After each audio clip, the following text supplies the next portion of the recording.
말씀 나누겠습니다. 하나님의 말씀은 요한복음 1장 19절에서 28절입니다. 요한복음 1장 19절에서 28절 제가 읽겠습니다.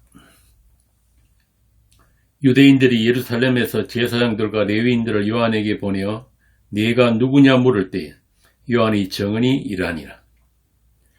요한이 드러내어 말하고 숨기지 아니하니 드러내야 하는 말이 나는 그리스도가 아니라 한데 또 묻되 그러면 누구냐? 네가 일리야냐? 이르되 나는 아니라. 또 묻되 네가 그 선지자냐? 대답하되 아니라. 또 말하되 누구냐? 우리를 보낸 이들에게 대답하게 하라. 너는 내게 대하여 무엇이라 하느냐? 이르되 나는 선지자 이사야의 말과 같이 주의 길을 곧게 하라고 광야에서 외치는 자의 소리로라 하니라. 그들은 바리새인들이 보낸 자라. 또 물어 이르되 네가 만일 그리스도도 아니요 엘리야도 아니요 그 선지자도 아닐진데 어찌하여 세례를 베푸느냐? 요한이 대답하되 나는 물로 세례를 베풀거니와 너희 가운데 너희가 알지 못하는 한 사람이 있었으니 곧 내 뒤에 오시는 그이라. 나는 그의 신발끈을 풀기도 감당하지 못하겠노라 하더라. 이 일은 요한이 세례 베풀던 곳 요단강 건너편 베다니에서 일어난 일이니라. 아멘. 로마서 14장에 보면 이런 말씀이 있습니다. 우리 중에 누구든지 자기를 위하여 사는 자가 없고 자기를 위하여 죽는 자도 없도다. 어떻습니까? 인간이 자기를 위해 살지 않는 것이 가능할까요? 인간에게는 생존 본능이라는 게 있는데 더구나 자기를 위해서 죽는 자가 없다. 이 말은 죽음까지도 목적이 있는 죽음이란 뜻이잖아요. 이런 성경 말씀을 대하면 다들 성경이니까 그러려니 하고 넘어가죠. 과연 그러한가 하고 심각하게 자신을 성찰해보는 사람은 별로 없어요. 자, 그럼 사람이 자기를 위해 살지 않는다는 것이 무슨 말일까요? 어떤 의미입니까? 말을 바꾸자면 사람은 무엇을 위해 살아야 하는 것입니까? 이 문제를 알면 무엇을 위해 죽는가 하는 것도 해결이 되니까. 무엇을 위해 사는가 하는 것은 우리 인생에서 가장 근본적인 질문이면서 신자인 우리가 반드시 답을 할 수 있어야 하는 질문이에요. 제가 이런 얘기를 하는 이유는 오늘 본문에 나오는 한 인물에 대해 살펴보고 그를 통해서 성경이 말하는 나는 누구인가? 하나님의 사람은 무엇을 위해 살아야 하고 무엇을 위해 죽는 자인지를 다시 한번 확인하는 시간을 가지기 위해서입니다. 어쩌면 이것만큼 우리 인생에 더 중요한 것이 없기 때문에 신자는 우리 인생의 방향성과 정체성에 대해서 수시로 성령의 책망을 듣고 궤도 수정을 요구받는 사람들이 예수 믿는 신자이기 때문에 그렇습니다. 이 말은 한마디로 신자는 인생의 자기 목적을 가질 수가 없다 이 말입니다. 다시 말하면 우리에겐 주가 계시다 그 말입니다. 우리의 존재 목적 자체가 주로 말미암고 주를 위해서 있고 주께로 돌아가기 위해 인생을 살고 있다는 그 말입니다. 그러니까 앞서 말씀드린 자기를 위해 살고 자기를 위해 죽는 것 자체가 정상이 아니라는 말이에요. 성경은 그렇습니다. 다시 말해 주를 위해 살지 않는 것, 주를 위해 하지 않는 모든 것이 죄라는 뜻이에요. 세상이 들으면 웃을 일이지만 자기를 사랑하고 자기의 영광을 위해서 주체적이고 독립적인 사고와 행위를 가르치는 것이 현대의 교육 정신이잖아요. 그래서 어릴 적부터 학교에서 가르치는 게 뭐예요? 자기 인생을 자기가 책임지는 그런 주체적인 인간이 되는 것. 그게 세상 정신인데, 나는 나를 위해서 살 수 없고 나를 책임질 수도 없는 인간입니다. 내가 나를 위해 할 수 있는 게 아무것도 없어요 라고 한다면은 아마 예수 믿는다는 교회 사람들부터 웃을 거예요. 믿음 없다고. 사실은 그게 믿음인데. 구원이 확신이 없어서 그런 소리를 한다고.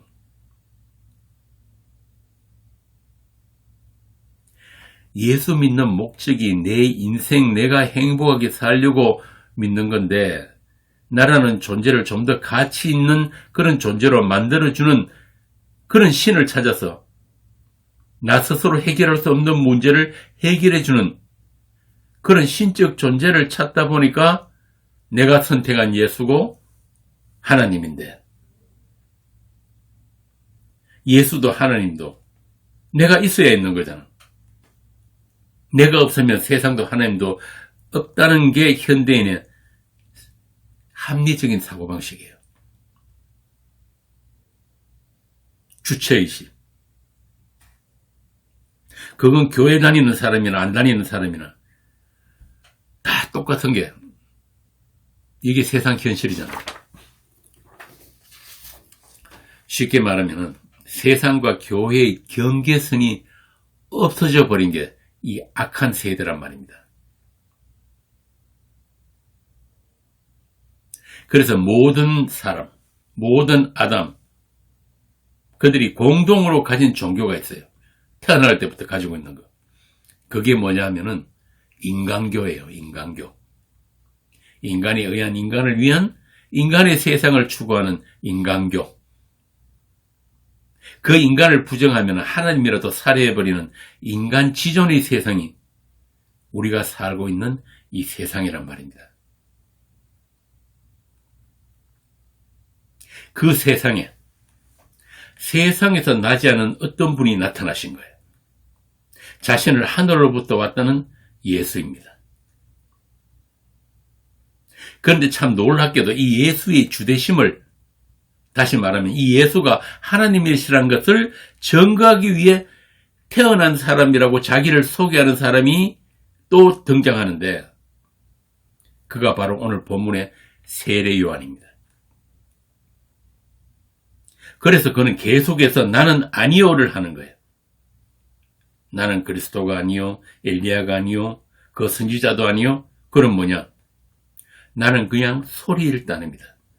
광야에서 외치는 자의 소리다. 주로 오시는 그 한 분을 가리키는 소리다. 이 말은 그분만 존재이시고 그분이 존재케 하실 때만 만물이 존재할 수 있기 때문에 나는 그분으로 말미암는 그분의 소리로 충분하다 이 말입니다. 이렇게 예수라는 한 사람이, 인자가 세상에 나타남으로 해서 나는 아니오라고 하는 새로운 인간상이 등장한 거예요. 나 세례 요한은 이분에 의해서만 있음이 될 수 있다는 것을 보여주기 위해서 나는 그의 길을 곱게 하는 광야의 소리다.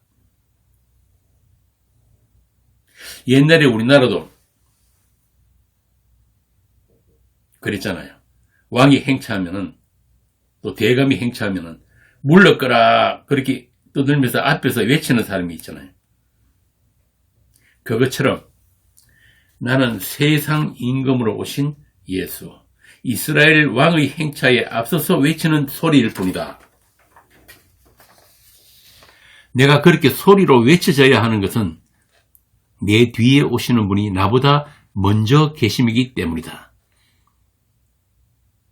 여기서 먼저 계심이란 말은 태초부터, 영원 전부터 계신 분이라 이런 뜻입니다. 다시 말하면 이분이 나를 지으신 창조주 하나님이시다 그 말이에요. 자, 그럼 여기서 한 가지 의문이 생기는데, 우리가 했던 그 요한복음 1장에 보면은 세상 누구도 참 빛으로 오신 예수, 생명으로 오신 그분을 알지 못했다, 깨닫지 못했다, 영접하지 않았다고 했는데, 세례 요한은 이 예수가 하나님이시라는 것을 어떻게 알았을까요? 예? 이것도 우리 읽듯이 있어야지 내가 질문을 하는데. 답이 6절에 있습니다. 요한복음 1장 6절. 하나님께로부터 보내심을 받은 사람이 있으니 그의 이름은 요한이라. 참 쉽죠? 하나님으로부터 보내심을 받았다. 이 말은 세례 요한 역시 세상에 속한 사람이 아니더라 이 말입니다. 요한복음 8장에 보면 예수님이 자신을 어떻게 이야기합니까? 한번 볼까요? 요한복음 8장 23절. 예수께서 이르시되 너희는 아래서 났고 나는 위에서 났으며 너희는 이 세상에 속하였고 나는 이 세상에 속하지 아니하였느니라. 이 예수님처럼 하늘로부터 난 사람들이 있는데 그들만 이 땅에 오신 하나님을 알게 된다는 것을 보여주는 사람이 바로 세례 요한이. 구약에도 이런 사람들 있죠. 누굽니까? 선지자들, 또 하나님이 세우신 왕과 제사장들. 그래서 그들을 세울 때 그들이 세상과 구별되었음을 보여주기 위해서 뭘 합니까? 기름을 붓죠. 기름 부음. 이게 구별이에요. 물론 이 기름 부음은 상징입니다. 성령의 기름 부음에 대한 상징. 하나님의 영이 임한 것이 성령 세례예요. 이 진짜 세례란 말이에요. 예수님이 그러시잖아요. 아브라함이 내 때 볼 것을 즐거워하다가 보고 기뻐하였느니라. 하나님의 영이 임한 아브라함도 예수라는 그 약속, 그 하나님께서 하실 일을 미리 보고 기뻐했다는 말입니다. 그분이 하실 일이 뭡니까? 아브라함에게 하신 약속, 씨와 땅에 관한 약속이죠. 바꾸어 말하면 하나님의 나라에 관한 약속을 아브라함이 알았다는 것입니다. 그 씨와 땅이 바로 하나님 나라예요. 하나님 나라로서 예수 안에서 생육하고 번성하게 되는 바로 여러분. 그래서 아브라함이 이스라엘의 조상이란 말입니다. 믿음의 조상 아브라함. 아브라함만 아니라 그의 가족 3대가 다 하나님의 약속을 위해 있는 사람들이에요. 그래서 하나님은 아브라함의 하나님, 이삭의 하나님, 야곱의 하나님이라고 하잖아요.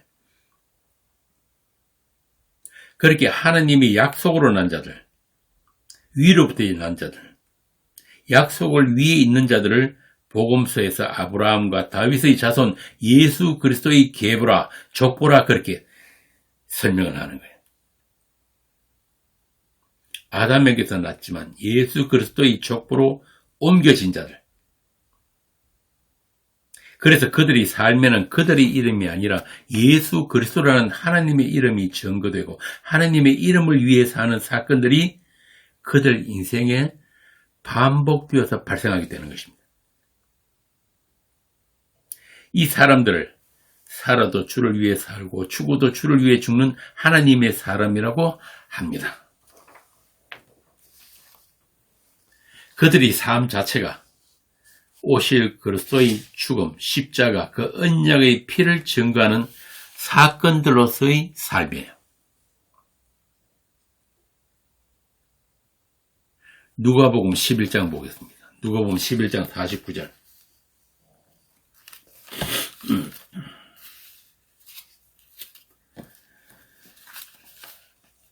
그러므로 하나님의 지혜가 일렀으되 내가 선지자와 사도들을 그들에게 보내리니 그 중에서 들으는 죽이며 또 박해하리라 하였느니라. 창세 이후로 흘린 모든 선지자의 피를 이 세대가 담당하되 곧 아벨의 피로부터 제단과 성전 사이에서 죽임을 당한 사가랴의 피까지 하리라. 내가 너에게 이르노니 과연 이 세대가 담당하리라. 화 있을진저 너희 율법 교사여 너희가 지식의 열쇠를 가져가서 너희도 들어가지 않고 또 들어가고자 하는 자도 막았느니라 하시니라. 이 세대가 담당한다는 말씀이 뭐냐 하면 너희들이 십자가에 못 박는 예수를 증거하기 위해서 앞서 아벨로부터 모든 선지자가 피를 흘렸다. 이제 그들이 증언한 그 언약의 피가 이 세대에서 실현될 것이다 그 말입니다. 그 이스라엘의 마지막 선지자가 오늘 본문의 세례 요한입니다. 마태복음 11장 봅시다. 11장 12절.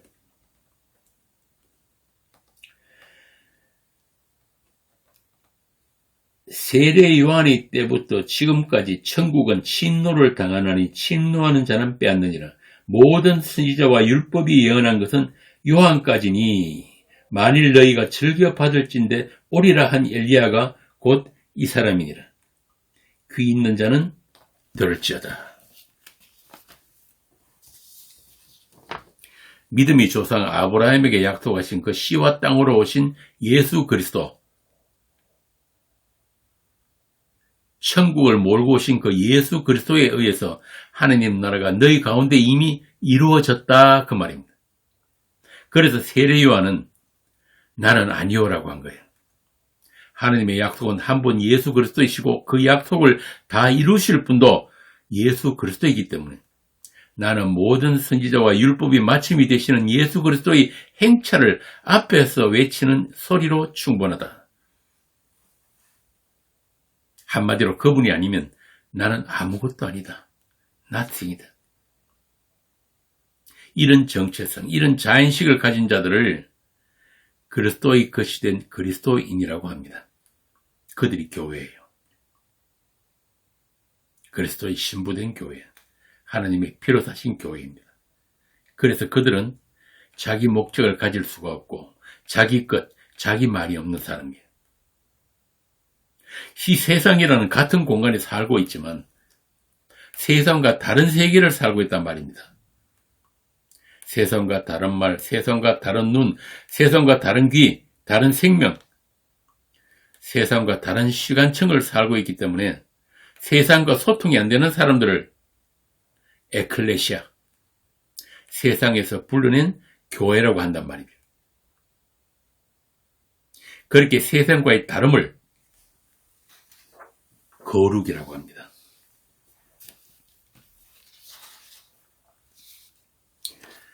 그래서 세상과 달리 그들에게만 있는 것이 무엇입니까? 앞에 말씀드린 하나님의 약속이에요. 언약의 피. 그 피로 말미암아 교회는 세상과의 경계선을 가지게 된 것입니다. 그 사람들이 세상보다 착하고 세상보다 똑똑해서가 아니라 그들 가운데 작동하고 있는 그 약속, 십자가는 그 약속이 그들을 세상으로부터 분리시킨 거예요. 그게 교회의 거룩입니다. 이렇게 아담으로부터, 아벨로부터, 노아, 아브라함, 모세, 엘리야, 또 세례 요한, 그리고 오늘 여러분까지 하느님의 약속으로 난 사람들이 세상을 통과하면서 하나같이 공통적으로 고백하게 되는 것이 바로 나는 아니오입니다. 핏볼을 얻은 모든 나그네들, 모든 성도들이 하는 말이 나는 아니오예요. 이 땅에 피를 남기고 가신 당신이 그리스도요 하나님이십니다. 나의 주님이십니다. 그 고백. 그 은혜의 영광의 찬송을 위해서 우리 인생의 세례요한 같은 목베임의 사건들이 반복해서 발생하는 거예요. 아, 나는 아니구나. 나는 안 되는구나. 나의 어떤 열심으로도, 나에게서 나오는 어떤 믿음으로도 안 되는구나. 이게 바로 나는 아니오라는 자아의 죽음이에요. 그리고 그 죽음을 통해서 예수의 생명이 우리 죽을 육체에도 나타나는 것입니다. 고린도 후서에서 바울이 그러잖아요. 그런즉 사망은 우리 안에서 역사하고 생명은 너희 안에서 역사하느니라. 이게 세상 속에서, 이 세상 역사 속에서 지어져가는 그리스도의 한 몸된 교회란 말입니다. 이게 섬김이고 이게 사랑이에요.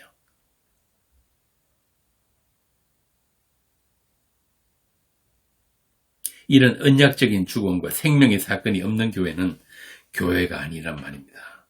그냥 종교인들이 모여가지고 자기 이름을 내려고 쌓는 바벨탑이고 자기 목적을 위해서 예수 팔아먹는 십자가의 원수입니다. 그들이 신은 배요. 그 영광은 부끄러움에 있고 땅의 일을 생각하는 자들입니다.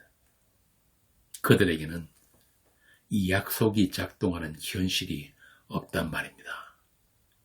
이 말씀으로, 이 영으로, 이 사랑으로 서로 섬기는 그 섬김도, 그 이웃 사랑도 없어요. 그냥 서로의 존재를 토닥토닥 해주고, 서로를 인정해주고, 손에 손잡고, 같이 갑시다.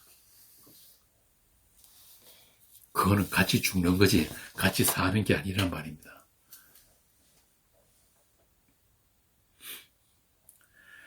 자신의 벌거벗음을 모르는 자들이요, 눈먼 소경들이라서 이사야의 말대로 대낮에도 부딪히고 넘어지는 자들입니다. 외쳐도 듣지 못하는 귀머거리. 오늘 본문 19절에 나오는 예루살렘에서 보낸 제사장들과 레위인들이 그들이에요. 그래서 세례 요한은 그들에게 단답형으로 말합니다. 나는 아니라. 말해도 못 알아들으니까.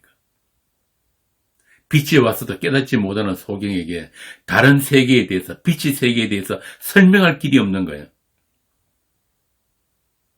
그렇게 죽은 자들에게는 생명에 대한 감각이 없습니다.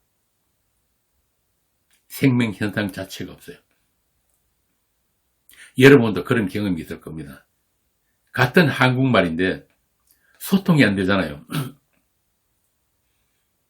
같은 예수를 믿는다고 하는데 복음을 얘기하면 못 알아들어요. 그럼 어떻게 해야 합니까? 그냥 사세요 하는 수밖에 없잖아요. 그들도 같은 성경을 읽고 같은 교회에 다니지만 서로 사는 세계가 다르단 말입니다. 청이 달라요. 그러니까 여러분도 세상 사람들, 그 종교인들을 설득하려고 하지 마세요. 복음은 설득이 아닙니다.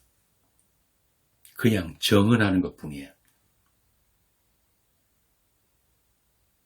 예수님이 그러시잖아요. 너희가 땅끝까지 내 정인이 되리라. 예수님은 우리 보고 교회 세우란 말 한 적 없습니다. 세상 사람들 데려다가 교회에다가 데리고서 앉히라는 말 하신 적이 없단 말이에요. 앉히면 뭐예요?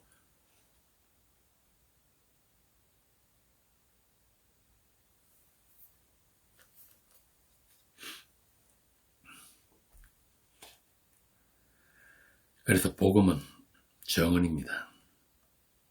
복음은 주께서 붙여주신 자들에게만 들려지는 방언이란 말이에요.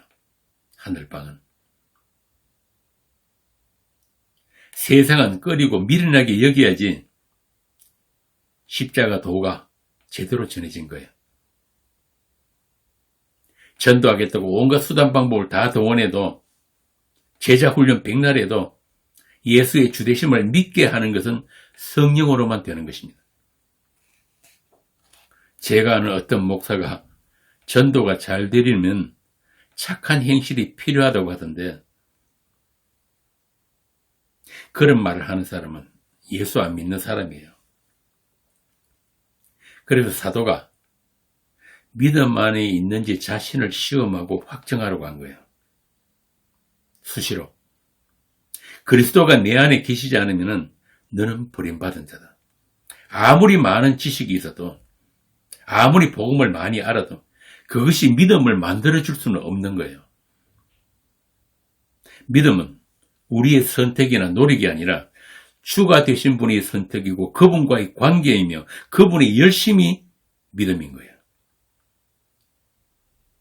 그래서 믿는 자는 자기 위를 쉰다고 한 것입니다. 나에게는 내 속을 아무리 뒤집어 봐도 선한 것도 없고 하나님의 도움이 될 것이 전혀 없구나. 내게서 만약 선한 일이 나온다면 그건 주께서 하신 것이다.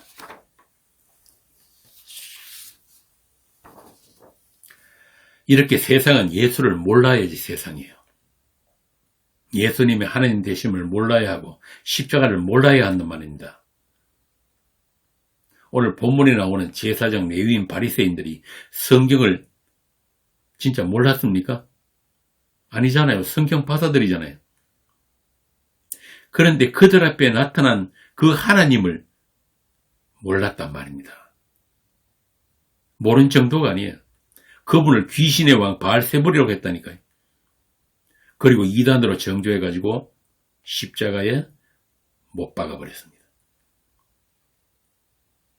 이렇게 하늘에서 오신 분은 세상이 알 수가 없고 세상과 친할 수도 없는 그런 이질적인 존재예요. 그분 자체가 세상이 이를 갈고 분노를 일으키는 존재란 말입니다. 그게 바로 세상의 감추어진 속성이고 본질이에요. 그렇게 하늘에서 오신 그분이 세상에 나타나심으로 해서 세상이 드디어 그 정체를 드러내는 것입니다. 그리고 그 세상의 본질은 지금도 조금도 변하지 않았습니다. 그래서 그리스도의 몸된 교회, 그리스도가 사시는 성도 역시 세상이 알 수가 없고 세상이 알지 못하고 세상과 소통하지 못하고 세상의 미움을 사는 것이 당연하다 그 말입니다. 예수님도 그런 세상 속의 자기 사람들에 대해서 이렇게 말씀하십니다. 요한복음 15장입니다.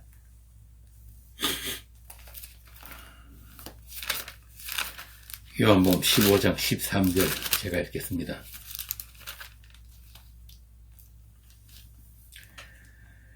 사람이 친구를 위하여 자기 목숨을 버리면 이보다 더 큰 사랑이 없나니 너희는 내가 명하는 대로 행하면 곧 나의 친구라. 이제부터는 너희를 종이라 하지 아니하리니 종은 주인이 하는 것을 알지 못함이라. 모른다고 그러잖아요. 너희를 친구라 하였노니 내가 내 아버지께 들은 것을 다 너희에게 알게 하였음이라. 너희가 나를 택한 것이 아니요 내가 너희를 택하여 세웠나니 이는 너희로 가서 열매를 맺게 하고 또 너희 열매가 항상 있게 하여 내 이름으로 내 아버지께 무엇을 구하든지 다 받게 하려 함이라. 내가 이것을 너희에게 명하면 너희로 서로 사랑하게 하려 함이라. 세상이 너희를 미워하면 너희보다 먼저 나를 미워한 줄을 알라. 너희가 세상에 속하였으면 세상이 자기 것을 사랑할 것이나 너희는 세상에 속한 자가 아니요 도리어 내가 너희를 세상에서 택하였기 때문에 세상이 너희를 미워하느니라. 그런데 어떻게 교회가 세상이 좋아하는 거 똑같이 좋아하고 세상보다 더 많이 가지려고 그렇게 밤잠 안 자고 밥굶어 가면서 모여가지고 때를 쓰느냐 그 말입니다.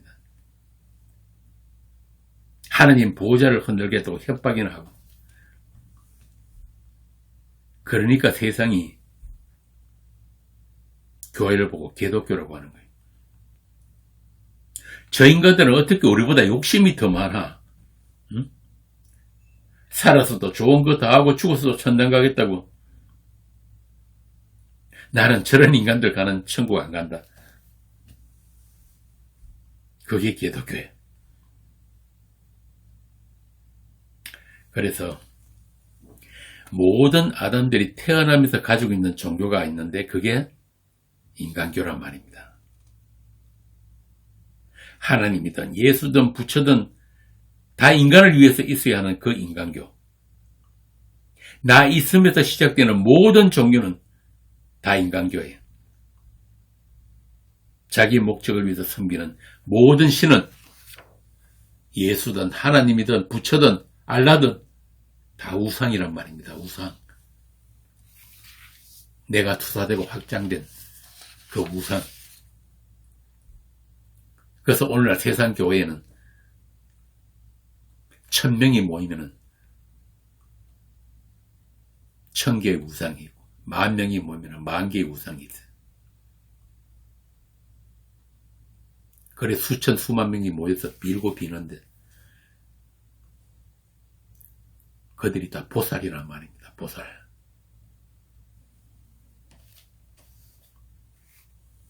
해탈에서 열반에 들어가고자 모인 사람들.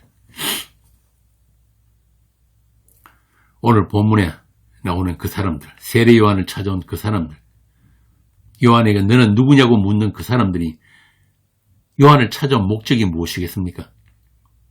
네가 그리스도냐? 엘리야냐? 그 선지자냐? 이 사람들이 기다리던 그 메시아, 그 엘리야, 그 선지자는 무엇을 위한 메시아고 엘리야입니까? 그들이 기다리던 엘리야가 누구냐면 말라기 4장에 나와요. 말라기 4장 한번 보고 갑시다. 말라기 4장 4절입니다. 너희는 내가 호렙에서 온 이스라엘을 위하여 내 종 모세에게 명령한 법, 곧 율례와 법도를 기억하라. 보라, 여호와의 크고 두려운 날이 이르기 전에 내가 선지자 엘리야를 너희에게 보내리니 그가 아버지의 마음을 자녀에게로 돌이키게 하고 자녀들의 마음을 그들의 아버지에게로 돌이키게 하리라. 돌이키지 아니하면 두렵건대 내가 와서 저주로 그 땅을 칠까 하노라 하시니라. 이렇게 말라기가 끝나는 거야. 그리고 400년 동안 이스라엘에는 선지자가 없습니다. 그래서 그 마지막으로 온 선지자가 엘리야란 말이에요. 이 말라기의 엘리야는 오실 그리스도에 관한 예언이에요. 이 일을 하실 수 있는 분은 그리스도 예수란 말입니다. 죄인들을 아버지 하나님과 화목하게 하러 오신 예수님이 그 사역에 대한 예표로서 세례 요한이 엘리야의 역할을 한 것입니다. 그래서 예수님이 요한이 그 엘리야라고 하시고 자신이 말라기에서 예언된 엘리야의 사명을 완수하게 되리라고 또 말씀하신 거예요. 마태복음 17장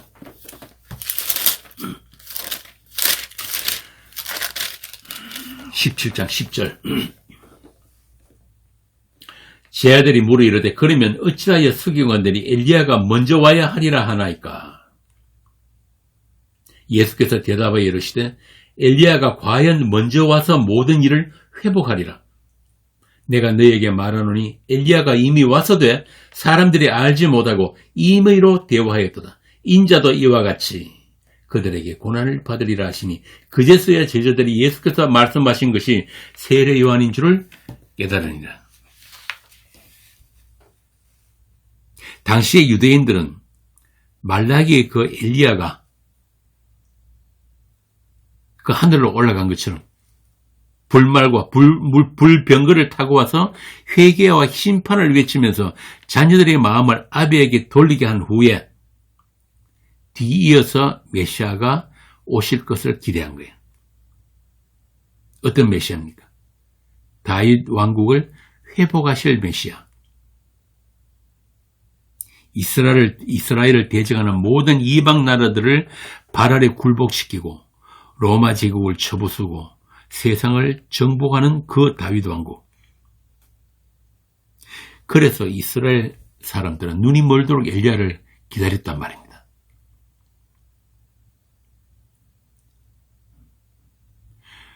그런 중에 세례 요한이 광야에서 약대 트롯을 입고 메뚜기와 석청을 먹으면서 회개를 외치니까 저 사람이 그 엘리야인가 해가지고 세례요한에게 몰려온 거예요. 오늘 그들처럼 네가 그냐고. 그런데 요한이 나는 아니라 하니까 그럼 왜 네가 엘리야도 아니고 선지자도 아닌데 세례를 베푸느냐 이렇게 따지고 물은 겁니다. 그들이 아는 세례는 자기들이 지은 죄를 씻어주는 일종의 정결 예식으로 세례를 알고 있었던 거예요. 그리고 그 일을 할 수 있는 사람은 선지자뿐이다.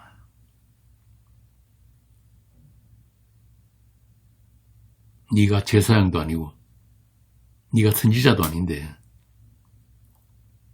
왜 그런 세례를 베풀고 있느냐. 그래서 세례 요한은 내가 하는 세례는 니들이 아는 그런 세례가 아니야 라고 하면서 나는 진짜 세례를 주시는 그분이 누구시고 또 어떤 세례를 베푸시는 분인지를 보여주기 위해서 세례를 하는 것뿐이다. 이렇게 이야기를 한 거예요. 나는 그분의 신발끈 풀기도 감당하지 못한다. 그래서 마태복음에 보면은 요한의 세례를 오해하고 요한에게 세례 받으려고 찾아오는 자들 향해서 아주 대놓고 욕을 하는 장면이 나옵니다. 마태복음 3장이에요. 마태복음 3장 1절부터 보겠습니다. 그때 세례 요한이 이르러 유대 광야에서 전파하여 말하되 회개하라 천국이 가까웠느니라 하셨으니 그는 선지자 이사야를 통하여 말씀하신 자라 일렀으되 광야에 외치는 자의 소리가 있어 이르되 너희는 주의 길을 준비하라 그가 오실 길을 곧게 하라 하였느니라. 이 요한은 낙타털 옷을 입고 허리에 가죽띠를 띠고 음식은 메뚜기와 석청이었더라. 이때 예루살렘과 온 유대와 요단강 사방에서 다 그에게 나와 자기들이 죄를 자복하고 요단강에서 그에게 세례를 받더니 요한이 많은 바리새인들과 사두개인들이 세례 베푸는 대로 오는 것을 보고 이르되 독사의 자식들아 누가 너희를 가르쳐 임박한 진노를 피하라 하더냐. 그러므로 회개에 합당한 열매를 맺고 속으로 아브라함이 우리 조상이라고 생각하지 말라. 내가 너희에게 이르노니 하나님이 능히 이 돌들로도 아브라함이 자손이 되게 하시리라. 이미 도끼가 나무 뿌리에 놓였으니 좋은 열매를 맺지 않는 나무마다 찍혀 불에 던져지리라. 이렇게 예수님의 사람 요한과 예수님을 알지 못하는 이스라엘의 종교인들 사이에는 건널 수 없는 강이 있단 말입니다. 요한이 세례가 무엇인지도 몰랐고 그들 앞에 계신 예수가 누구신지도 모르면서 그들이 원하는 것은 오직 자신들을 위한 메시아, 또 그를 이용한 나의 존재 증명, 나의 행복뿐이었지. 그들이 마음이 예수님을 향하는 것은 그들이 할 수 있는 선택이나 능력이 아니었던 것입니다. 그래서 그들이 예수님을 이 땅에 오신 하나님으로 알아보는 일은 그분과 관계를 가지는 것은 오직 죽어서 살아나는 성령 세례밖에 없는 것입니다. 그 일이 요한복음 3장에 나오는 니고데모 사건이에요. 그 일을 위해서 니고데모가 그 이스라엘을 대표해서 예수님 앞에 등장하는 것입니다. 그것도 한밤중에.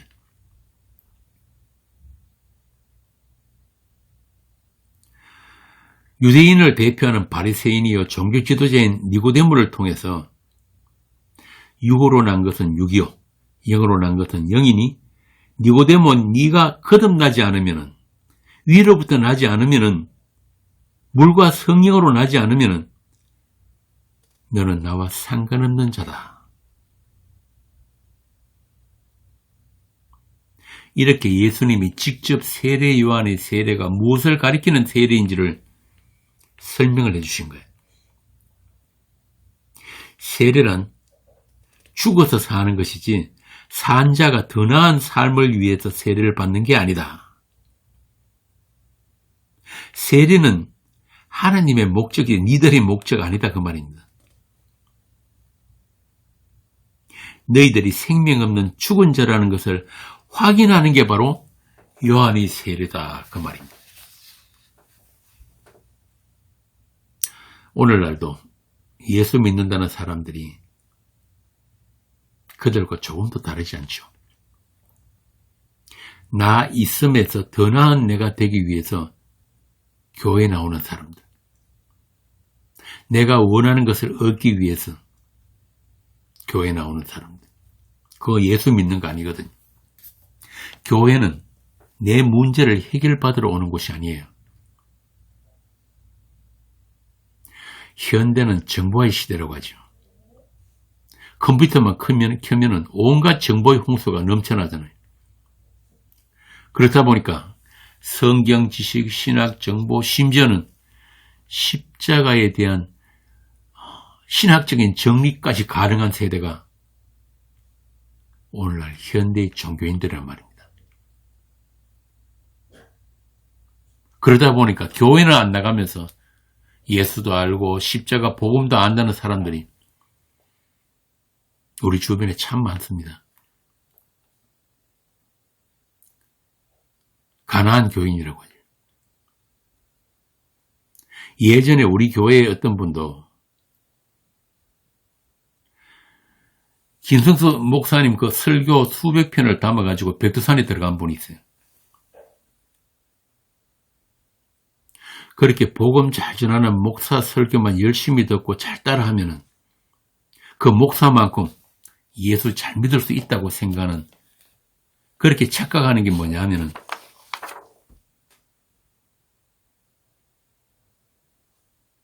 우리가 가지고 있는 종교성이란 말이에요. 오르고 또 오르면 못 오를 리 없건만은 사람이 오르지도 않고 매만 높다 하더라. 옛날에 그런 시조도 있죠. 불가능은 없다. 아니에요. 그 반대란 말입니다. 아무리 오르고 올라도 오를 수가 없는 곳도 있어요.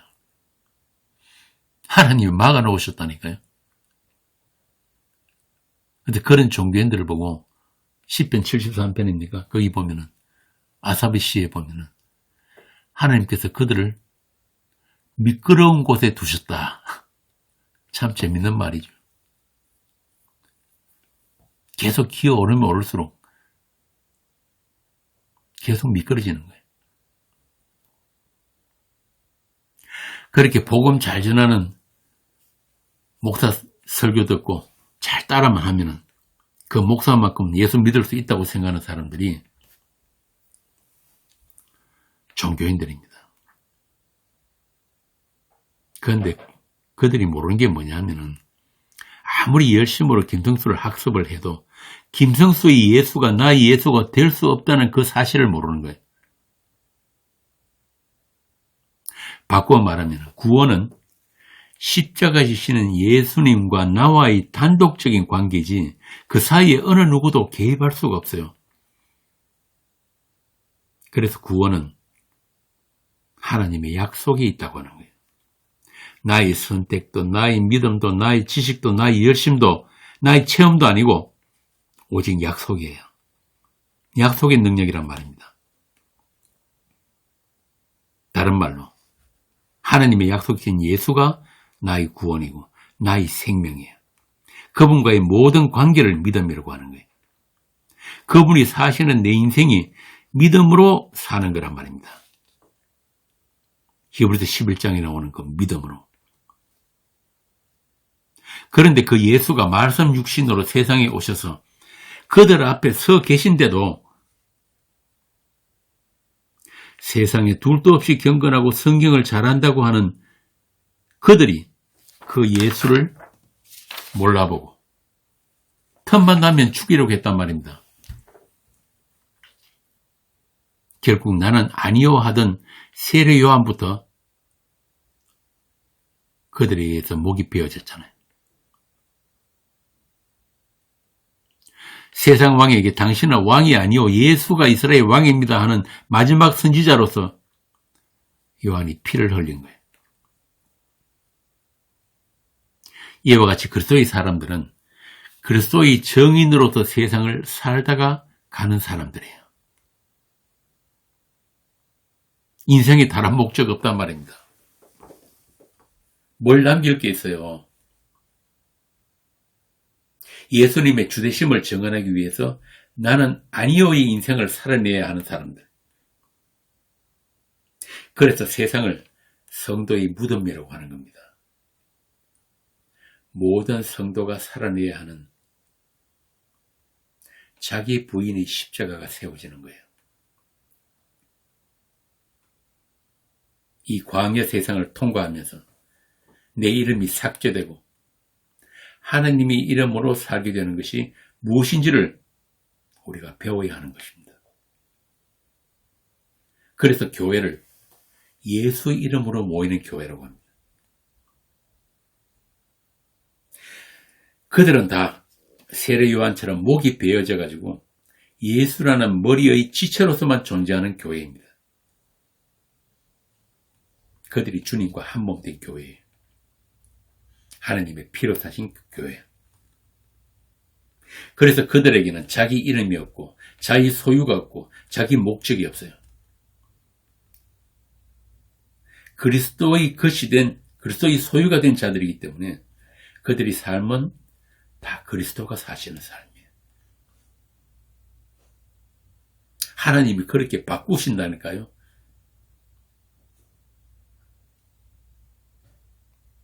그것을 믿음 안에서 산다고 합니다.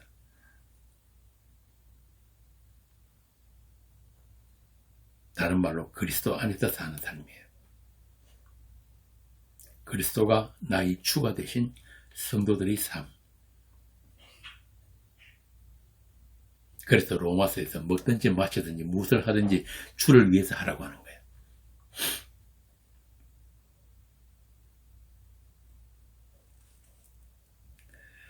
그들에게 만물은 다 그들의 것입니다.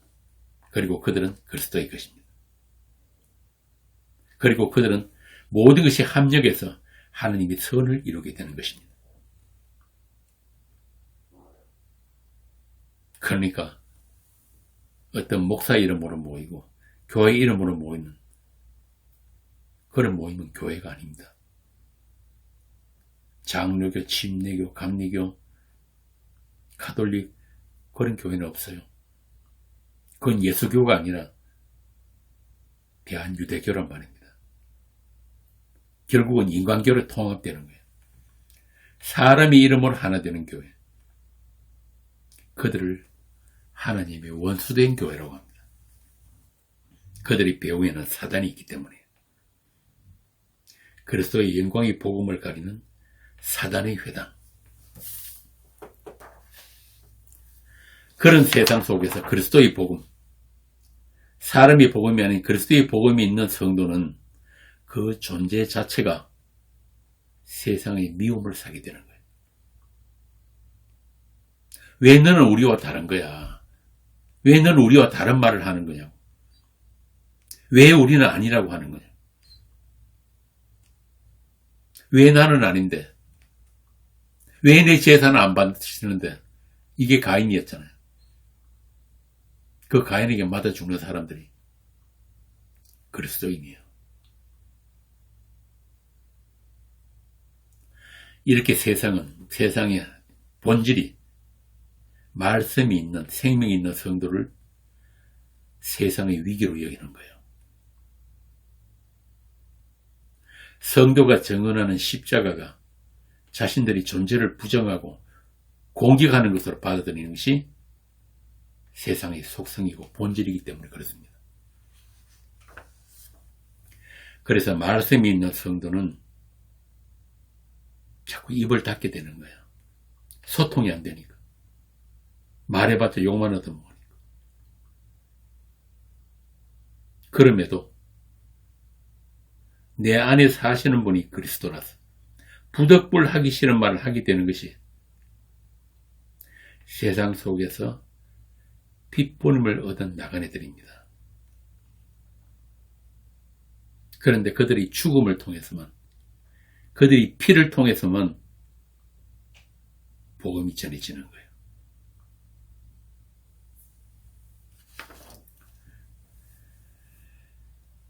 주님과 함께하는 땅끝까지 정인들은 그렇게 자기 부정이라는 그 심판을 먼저 통과하면서 예수 그리스도의 복음이 전달이 되고, 또 그들이 운반자가 되어서 그들도 주님처럼 이름도 없이 빛도 없이 땅에 떨어져서 썩는 하늘이 미랄이 되리라 하신 것입니다. 그리고 그 열매는 오직 하나님이 거두시는 거예요.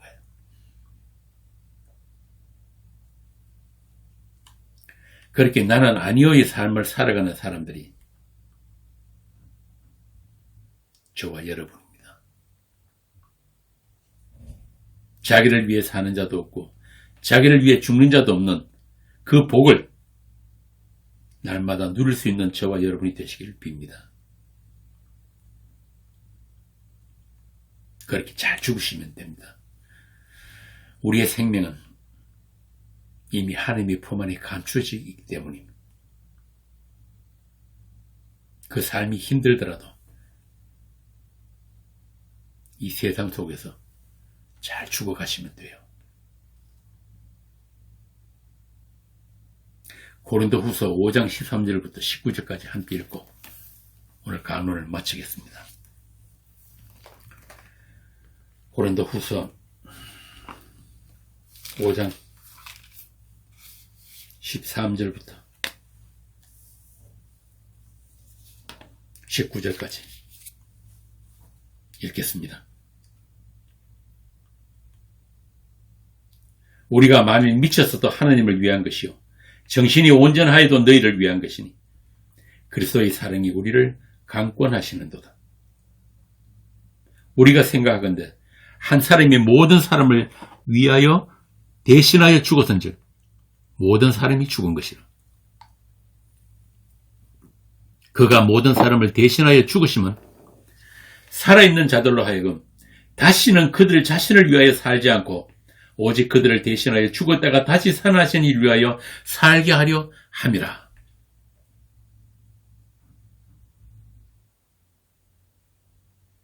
이것이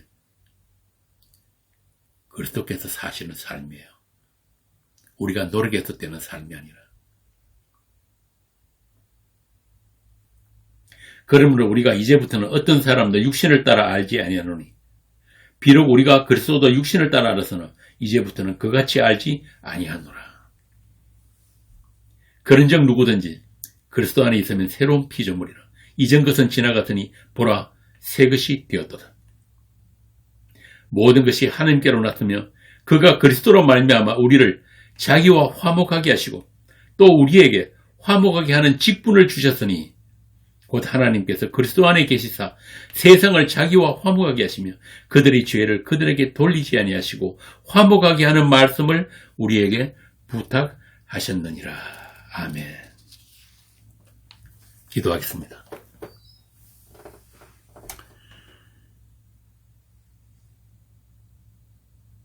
아버지의 마음을 자식에게, 자식의 마음을 아버지에게 돌리게 하는 엘리야의 그 일을 우리 보고 하게 하심을 감사합니다.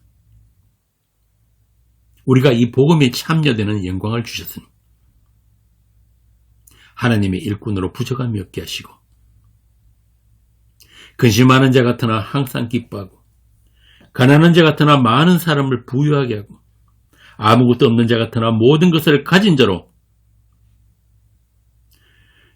살게 되는 이 복음의 삶을 우리 모두가 누리게 하여 주옵소서. 그리하여서 예수 그리스도와 십자가만 자랑하는 성도들이 다 되게 하옵소서. 우리의 모든 삶이 주를 위한 인생이 되게 하신 그 복을 누리고 그 복만 자랑하는 우리가 되게 하시옵소서. 주 예수 그리스도의 이름으로 기도합니다.